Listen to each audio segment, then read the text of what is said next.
आपको इसमें सुख अनुभूति हो रही, कमाने आए हो मृत्यु लोक में और यहां समय तुम व्यतीत कर रहे हो। बोले क्या करे, वो थोड़ा समय नहीं कट रहा था, 4 लोगों के पास बैठकर समय काट रहे हो। धिक्कार है तुम्हारी बुद्धि को, इतनी कीमती वस्तु समय को तुम ऐसे व्यर्थ गवा रहे हो। नाम जप, नाम कीर्तन, शास्त्र स्वाध्याय, सत्संग, भगवत आश्रय, भगवत महिमा का चिंतन समय की सार्थकता है। राधा सार्थक हो गया सेकेंड। कब समझोगे? जब अंतिम समय आएगा तो समझने नहीं दिया जाएगा, पछताना पड़ेगा। इसलिए अच्छे से समझ लो, ना तुम्हें रोज सत्संग मिलेगा, ना तुम्हें भगवत प्राप्ति की उत्साह वाली कोई बात मिलेगी। ये मन, ये बुद्धि तुम्हें नीचे गिराते हुए ऐसी अवस्था में पहुंचा देंगे जहां से उठना मुश्किल हो जाएगा। समय है, समय आता है और जाता है, टिकाऊ नहीं है। इस समय में तुम निकल चलो, प्रार्थना मान लो, निकल चलो। बढ़िया अवसर आया है, बहुत बढ़िया अवसर है। जो अध्यात्म चिंतन में रत महापुरुष हैं, भगवान की प्रेरणा हो तो बात अलग है, नहीं उनका स्वभाव होता है ना किसी को देखना, ना बोलना, ना अपना परिचय जनाना। वो छिपते हैं, छपवाते नहीं अपने को, क्योंकि जान गए हैं इस माया का रहस्य कि बड़ी सी बड़ी प्रशंसा और बड़ी सी बड़ी कीर्ति का भी परिणाम झूठा ही है। जब सच्चिदानंद भगवान अवतीर्ण हुए, उनकी कीर्ति कोई नहीं गा रहा, तो तुम्हारी कीर्ति कौन गाएगा? ये 4 दिन की चांदनी है, इसको देखकर हरि का विस्मरण कर देना धोखा। क्या शरीर राग, मान प्रतिष्ठा, धन संपत्ति, भोग सामग्री, ये जीवन है? इतना ही जीवन है? बड़े बड़े ऐश्वर्यशाली, वैभवशाली, सामर्थ्यशाली, शक्ति संपन्न देवता ललचाते हैं कि मुझे मानव देह मिल जाए और मैं उसमें परमात्मा की आराधना करके भगवत स्वरूप हो जाऊं, भय मुक्त हो जाऊं, सच्चिदानंद सुख को प्राप्त कर लूं। तुम्हें वही देव दुर्लभ देही प्राप्त हुई है। एकमात्र जीवन का लक्ष्य प्रिया प्रीतम का स्मरण। बार बार प्यार से कहते हैं, प्रार्थना करते हैं, डांट के कहते हैं। क्या चल रहा है? अरे इतना सरल, राधा राधा राधा, राधा वल्लभ श्री हरिवंश। क्या तुम अपनी जिह्वा से उच्चारण नहीं कर सकते? इतने से ही सब हो जाएगा। विश्वास तो करो, हित ध्रुव जो विश्वास है तब ही सुधरे बात। बड़े बड़े महापुरुषों के चरित्र देखे गए जो अत्यंत विषय आसक्त थे। जब नाम जब प्रारंभ किया तो अत्यंत वैराग्य को प्राप्त हुए। वैराग्य ही नहीं, अनुराग रस में डूब गए। अनुराग रस नहीं, अनुराग स्वरूप हो गए, प्रेम स्वरूप हो गए, हित स्वरूप हो गए। सेवक जी महाराज गढ़ा में रात दिन श्री हरिवंश, श्री हरिवंश, श्री हरिवंश नाम के प्रताप से महाप्रभु हरिवंश चंद्र जी प्रकट हुए, निज मंत्र दिया, संपूर्ण दिव्य वृंदावन का वैभव प्रकाशित कर दिया। आप ऐसे नाम को प्राप्त करके भी कहां हो? क्या चाह रहे हो? विचार करो, अपने मन को, अपनी बुद्धि को देखो, निरीक्षण करो, उनको डांटो। तुम्हें पता नहीं कैसे चलना है तो भगवान कहीं ना कहीं से सुनवा देते हैं, ऐसे चलो। वही सबके स्वर में जो बोल रहे हैं वो ईश्वर ही हैं और कोई नहीं। जो स्वर निकल रहा है ईश्वर का ही है। वो अभी अंतर ध्यान हो जाए तो आगे का शब्द नहीं निकलेगा, ये मिट्टी का ढेर है। उस वाणी को मान लो। पर करना अपने मन की है तो फिर परमार्थ मन का नहीं होता। परमार्थ होता है शास्त्र प्रमाण, गुरुजनों की वाणी के अनुसार। माना चेष्टाएं कुछ ढीली हो सकती हैं, पर लक्ष्य का भाव दृढ़ होना चाहिए। बहुत सूक्ष्मता का विषय।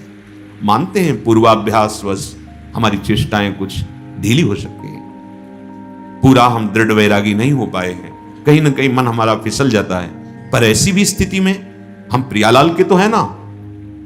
ऐसी स्थिति में हम श्री जी का चिंतन तो नहीं छोड़ सकते, नाम नहीं छोड़ सकते। जब बुरी आदत हम नहीं छोड़ पाए तो हम श्री जी का नाम कैसे छोड़ सकते हैं? पर यहां ये भी बात समझ में नहीं आती। नाम छोड़कर, चिंतन छोड़कर अंदर से विषयों का चिंतन, प्रपंच प्रवाह में विचरण या मुर्दे की तरह सो जाना, क्यों समय बर्बाद कर रहे हो? इस मानव शरीर का सदुपयोग इसी में है कि एकमात्र भगवत प्राप्ति लक्ष्य और तन मन से जो भी कर्तव्य कर्म करते हो, भगवत समर्पित स्मरण करते हुए, भगवान का स्मरण करते हुए हर कर्म भगवान को समर्पित। ये हजारों बार सुन चुके होंगे, पर हृदय में उतारने की हिम्मत नहीं पड़ रही, क्योंकि नाम जप नहीं है। बड़ी पीड़ा होती है जब उपासकों को खाली देखते हैं। खाली का तात्पर्य हृदय का चिंतन, संसार, प्रपंच, शरीर, प्रभु नहीं। तो लगता है तुम्हारा लक्ष्य क्या है? मानते हैं हम भोजन में राग करते हैं, मानते हैं हमारे अंदर काम आता है, क्रोध आता है, लोभ आता है, हम नहीं उस कोटि के इस सिद्धावस्था को प्राप्त हो पा रहे हैं, पर हम आश्रय भी तो नहीं छोड़ सकते। प्रभु के चरणों का आश्रय, राधा राधा राधा, एक दिन करुणामयी कृपा करके स्थिति दे देंगे। कोई जन्म से सिद्ध थोड़ी होता है सुखदेव जी की तरह, सब थोड़ी सिद्ध होते हैं। नाम जप, सत्संग, हमारा जितना प्रयास, उस प्रयास को देखकर लाड़िले युगल सरकार द्रवित हो जाते हैं, हृदय की भूमिका उठाने लगते हैं, उनकी कृपा से उठता है। आपके हृदय में अगर भोगों की प्रियता बनी रही तो लक्ष्य नहीं दृढ़ कर पाओगे। बस यही हृदय में लगता है, कितनी कृपा श्री जी ने की, मुझे धाम दिया, कितनी कृपा की, रोज सत्संग मिल रहा है, कितनी कृपा की, हमें डांट फटकार के भगवत मार्ग में चलाया जा रहा है, और हम उस कृपालु लाडली को भूल जाएं।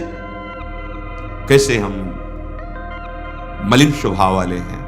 अरे कोई जरा सा हित कर दे तो जीवन भर याद किया जाता है कि अमुक संकट में उसने हमारी सहायता की, भव समुद्र में डूबते हुए मुझे लाडली जी ने निकाल लिया, सतमार्ग पर खड़ा कर दिया, अपने घर ले आई, अपनी महिमा सुनाकर अपने चरणारविंद की समीपता प्रदान कर रही।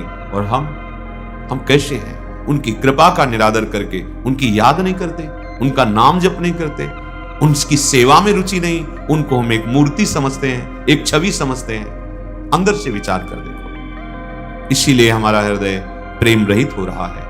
नहीं, प्रेम भी है और प्रेमी भी है, यही विराजमान है। मनुष्य शरीर को भगवान का मंगल विधान मानकर जो दुख, विपत्ति, संकट आता है, शांत भाव से सह लो। वो सामर्थ्य भगवान देते हैं, सहना पड़ेगा। इसी शरीर ने गंदे आचरण किए तो इसको दंड मिलेगा। इसी मन ने गंदा चिंतन किया तो ये जलेगा, जलने दो, निरपेक्ष हो जाओ इससे। नहीं माना शास्त्र की बात, सदगुरु की बात, किया मनमानी तो जल। अब वो मेरी जलन नहीं, तेरी जलन है। पर आप ऐसा नहीं करते, आप अपनी जलन मान करके उसको जलन रहित करना चाहते हैं। किससे? असत साधनों से, उसके बताए हुए गलत मार्गों से। फिर आग बढ़ जाएगी, फिर मार्ग रुक जाएगा। नश्वर भोगों की प्राप्ति के लिए भोग भोगने में सुख है ऐसा जिसका लक्ष्य बन जाता है, उसके लक्षण है। उसका हृदय काम से, लोभ से, क्रोध से, मान से, मद से, ईर्ष्या से, वैर से, हिंसादि भावनाओं से पूर्ण भर जाता है और आजीवन वो दुख उठाता हुआ अनंत चिंताओं के गर्त में गिर जाता है। अनंत चिंता, एक मिटे, दूसरी, तीसरी, चौथी, कितना हम मिटाएंगे? अनंत शब्द है। अनंत चिंताओं के गर्त में गिर जाता है। अब वो अपने हृदय की जलन को शांत करने के लिए नए नए पाप बटोरता रहता है और परिणाम में नरक और दुखमय योनियों को प्राप्त होता हुआ भटकता रहता है। इसलिए बहुत सावधान। तुम्हारे हृदय में और संपूर्ण शरीरों में तुम्हारे ही प्रभु बैठे हुए हैं।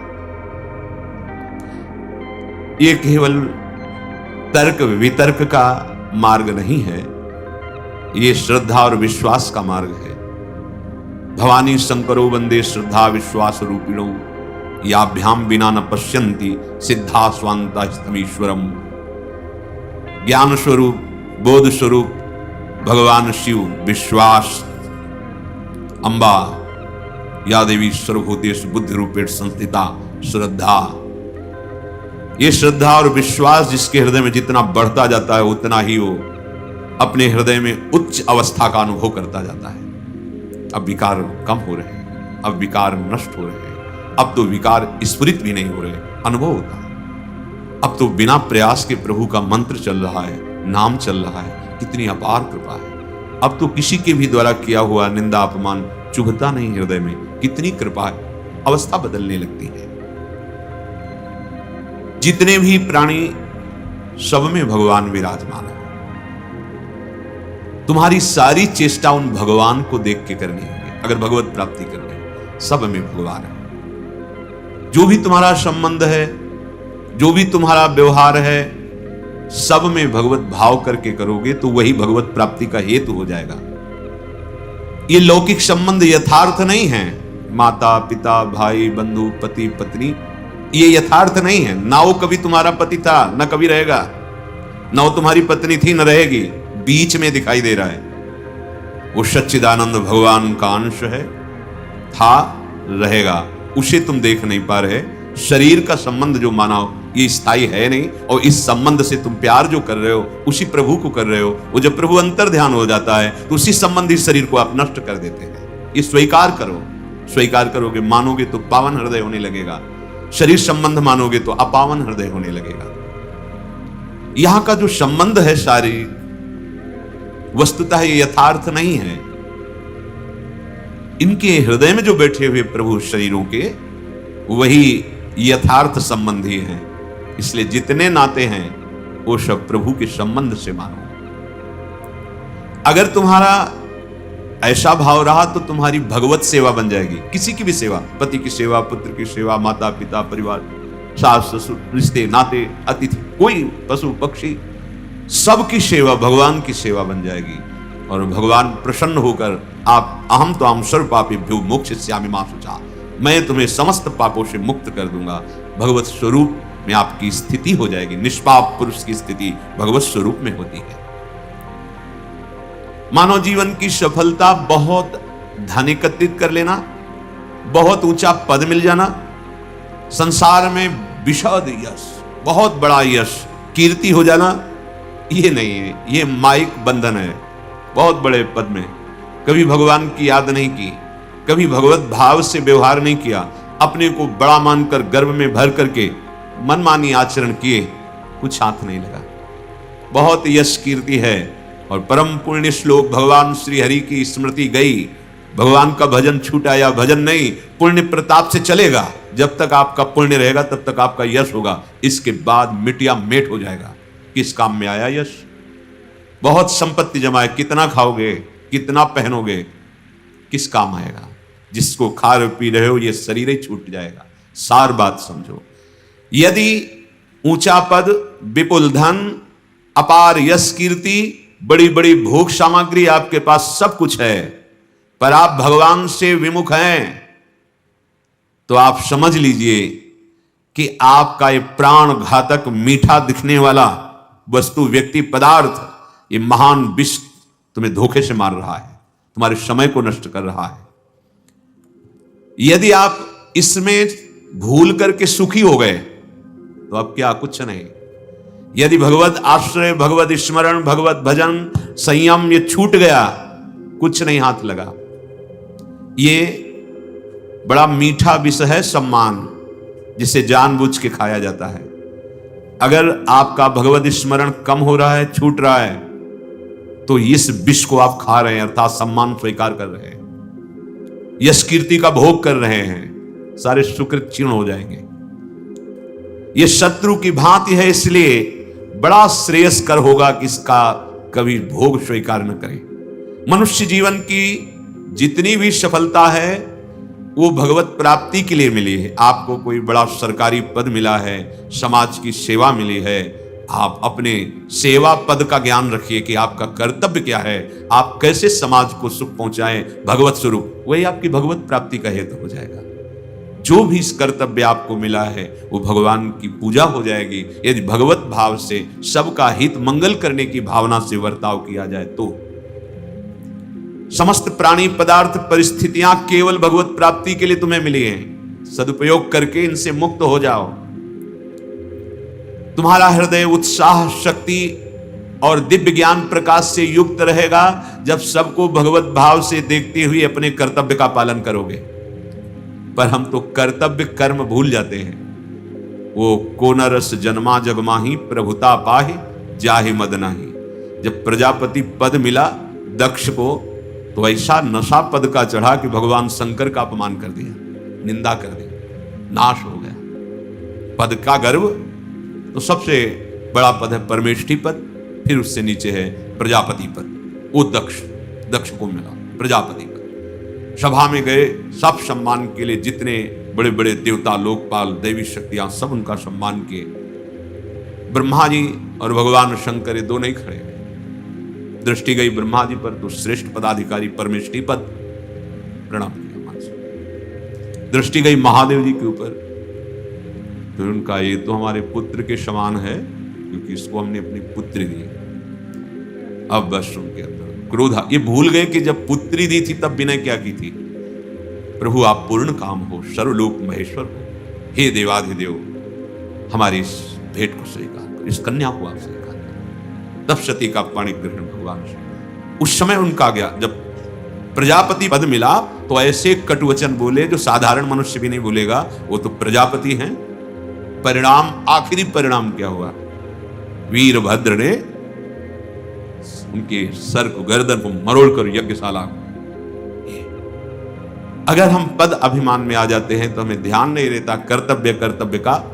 अगर हमारी यश कीर्ति होने लगी, हम उसका भोग करने लगे, तो हम अपने को महान समझने लगते हैं, और जबकि महानता होती है सब में उस महान तत्व को देखना। इसलिए इस क्षणभंगुर अनित्य दुखमय शरीर को, संसार को भगवत पूजा बना करके भगवत प्राप्ति कर।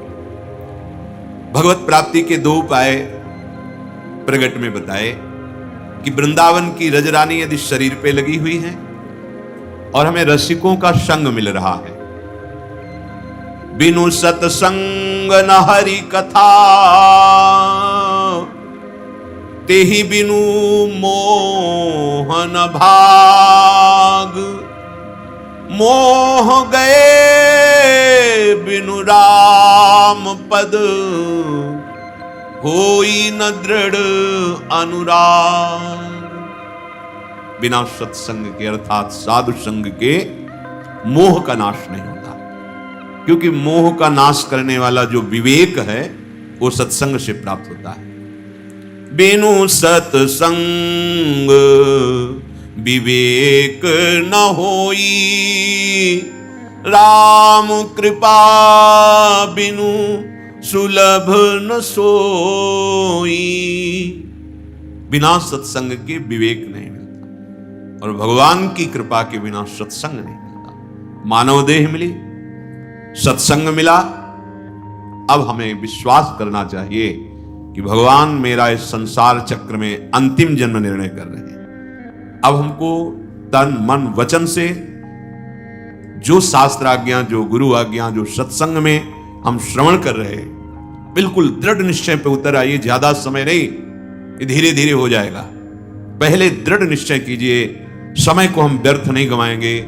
समय को हम प्रियालाल के चिंतन में इन के इन प्रकार अभ्यास के द्वारा, कभी वाणी पाठ, कभी लीला गायन, लीला श्रवण, नाम जप, नाम कीर्तन, सेवा, सत्संग, हमारे पास तो अभ्यास के बहुत से ऐसे ये अस्त्र हैं जिनसे हम विकारों का नाश कर सकते हैं।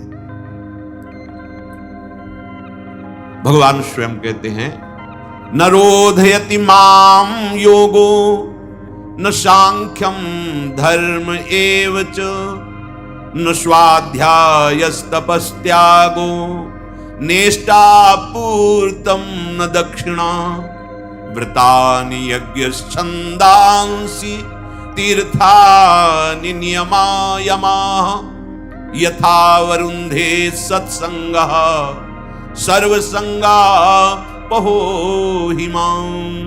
उद्धव जी से कहते हैं, समस्त संगों के दोषों का नाश करने वाला सत्संग है। यदि हमें साधु संग मिल गया है तो जो हमारे जीवन का परम लाभ है, भगवत प्राप्ति, बहुत बड़ी कृपा हुई, बहुत बड़ी कृपा। यह समस्त आसक्तियों का नाश कर देगा। रोज सुनते रहिए, मानो रोज मार पड़ रही मन के ऊपर। आप देखिए, अगर आप सावधान होकर सुनते हैं तो रोज आपके अंदर मानो प्रहार हो रहा है वचनों का, और हमारा मन जो कुमार्गगामी, उसे दंड मिल रहा है। एक जलन होती है, एक उत्साह होता है। कुमार्गगामी वृत्ति में जलन होती है और भगवत प्राप्ति के लिए उत्साह होता है। ये सत्संग अमोघ वस्तु है। भगवान कहते हैं उद्धव जी से कि उद्धव जी, मैं जैसे सत्संग से वश में हो जाता हूं, ऐसा और किसी साधना से नहीं होता। योग से, सांख्य से, धर्म, स्वाध्याय, तपस्या, त्याग, यज्ञ आदि, वैदिक कर्म, कुआं बावड़ी बनवाना, बाग लगाना, दान दक्षिणा, व्रत यज्ञ, वेदाध्ययन, तीर्थ यात्रा, नियम यम, इन साधनों से मैं वैसा वश में नहीं होता जैसा मैं सत्संग से हो जाता हूं। पर सत्संग से लाभ वही ले सकता है जिसके अंदर क्यों में नहीं है, जो अपना आग्रह दुराग्रह भरकर सत्संग में, ऐसा कैसे हो सकता है, ऐसा कैसे, डॉक्टर से करते हो तर्क, ये हरी वाली गोली नहीं पाएंगे, ये नहीं पाएंगे, ऐसा नहीं, ये इंजेक्शन नहीं लगाएंगे, आप अल्ट्रासाउंड नहीं कर सकते, आप एक्सरा नहीं, ऐसा कर, जहां जैसे बैठा लो वहां बैठ गए, जहां जैसे कहा वैसे हाथ कर दिया, और यहां भव रोग की निवृत्ति के लिए आए हैं। यहां इतना भी समर्पण नहीं है कि आज्ञा का पालन करें, जरा सी बात में क्यों मैं हूं, ऐसा वैसा वैसा, भगवत प्राप्ति के लिए चले हम। अब जो ये कहें करें हम सोई, आए चलिए चले मेरे दास। ये जो सत्संग मिला ना, यही भगवत प्राप्ति का आपका स्वरूप है, यही स्वरूप है। आप सुनते जाओ, क्यों जो जो आपके हृदय में दोष हैं, सुनते सुनते निर्दोष हो जाओगे। एक प्रवक्ता को जितना ज्ञान होता है उससे ज्यादा आपको ज्ञान हो जाएगा, क्योंकि प्रवक्ता तो किसी एक विषय को जान रहा है। आप सैकड़ों जगह सत्संग सुने हैं, सैकड़ों महात्माओं से सुने हैं, सैकड़ों संतों के अनुभव सुने, आपको ज्यादा ज्ञान हो जाएगा। श्रोता बड़ा प्रवीण होता है, पर प्रवीणता इसी में होती है जो सुना है उसका त्याग करे। ये जो सत्संग है इसकी तुलना में कोई भी साधन नहीं, स्वयं भगवान के, न योग न सांख्य न यज्ञ न दान न तीर्थ यात्रा। तुलयाम लवेनापि ना स्वर्गम ना पुनर्भवम भगवत संग संगस्य मर्त्यानाम किमुताशिषः। जो भगवत प्रेमी महात्मा हैं, भगवत संग संगस्य भगवतः संगिनो तेषाम संगस्य लवेन अत्यल्प कालेन। बहुत ध्यान, जो भगवत संगी अर्थात भगवत प्रेमी अर्थात भगवत नाम जापक, भगवत चरण आश्रित, भगवत लीला चिंतन परायण, भगवत सेवा परायण, जो भगवत संग संगस्य है, लवेन अल्पकालीन, बहुत छोटे समय में उनसे जो प्राप्त हो जाता है बड़ी बड़ी साधनाओं से भी नहीं। उनके एक लव मात्र के संग के सामने अपि स्वर्गम अर्थात स्वर्ग सुखम न तुलयामी, स्वर्ग सुख भी उनके एक क्षण के संग के बराबर नहीं है। ना समम पश्याम तथा अपुनर्भवम मोक्षम, उनके एक क्षण संग के बराबर मोक्ष सुख भी नहीं है। मर्त्यानाम मनुष्याणाम तुच्छा आशीषः राज्यादिकान कामान तुलयामेति किमुत वक्तव्यम। जब स्वर्ग सुख मोक्ष सुख भगवत प्रेमी महात्मा के एक क्षण के संग के बराबर नहीं, तो फिर तुच्छ मनुष्यों के सुख, मृत्युलोक के सुख, सम्राट पद, नाना प्रकार का भोग वैभव, हम उसको कैसे मिला सकते हैं। इसलिए जो संग मिला है कितनी अपार महिमा है, न स्वर्ग सुख न मोक्ष सुख उसके समान है। बड़ी कृपा है जो ऐसे महामहिम धाम में हमें संग मिल रहा है, हमें सत वार्ता सुनने को मिल रही, सत मार्ग चलने की प्रेरणा मिल रही। यत्पाद संश्रया सूत मुनयः प्रशमायनाः सद्यः पुनन्त्युपस्पृष्टाः स्वरधुन्यापोनुसेवया। यत्पाद संश्रयाः अर्थात यस्य श्रीहरि पादौ चरणौ संश्रेयो येषां ते यत्पाद संश्रयः। भगवत चरण चंचरी कहा, ओहो, जिनका हृदय निरंतर श्री हरि चिंतन में डूबा हुआ है, हरि चरणारविंद में लगा हुआ है, जो भगवन निष्ठा आश्रयों, जो भगवद आश्रित हैं, भगवन निष्ठा को प्राप्त महात्मा हैं, भगवन निष्ठा परायणा मुनयः, जो निरंतर मननशील मुनि भगवत परायण हैं, सन्निधि मात्रेण सेवितः सद्यः तत्क्षणात् पुनन्ति पवित्री कुर्वन्तु।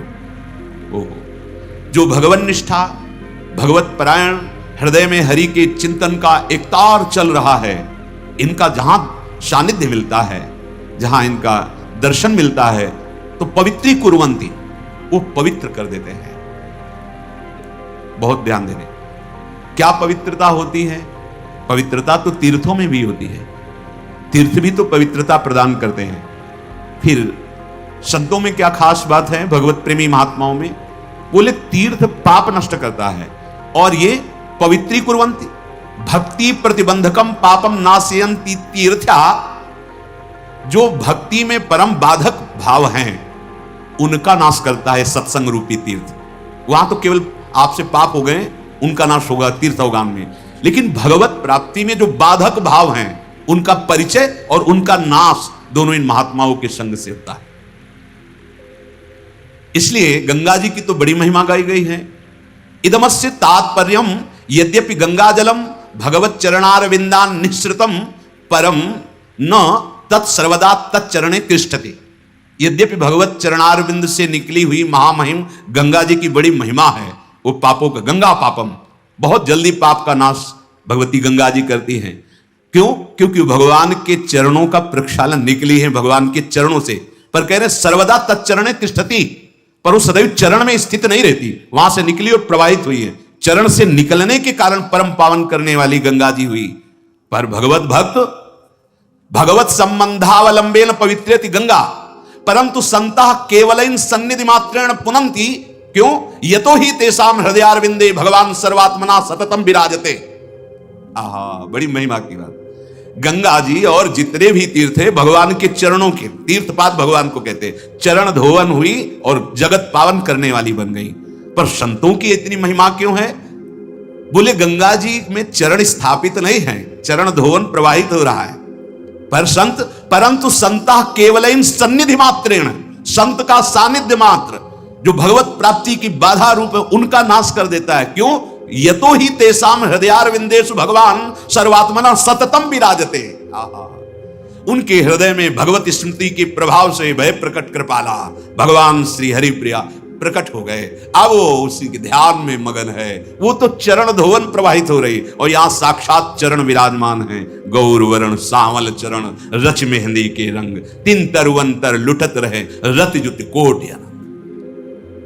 सन्निधि मात्र से इसीलिए भगवत प्राप्ति लिखी गई। इसीलिए स्वर्ग सुख, मोक्ष सुख, मर्त सुख की बात क्या संत संग के आगे, महापुरुषों के संग के आगे उसे लघु कहा गया है।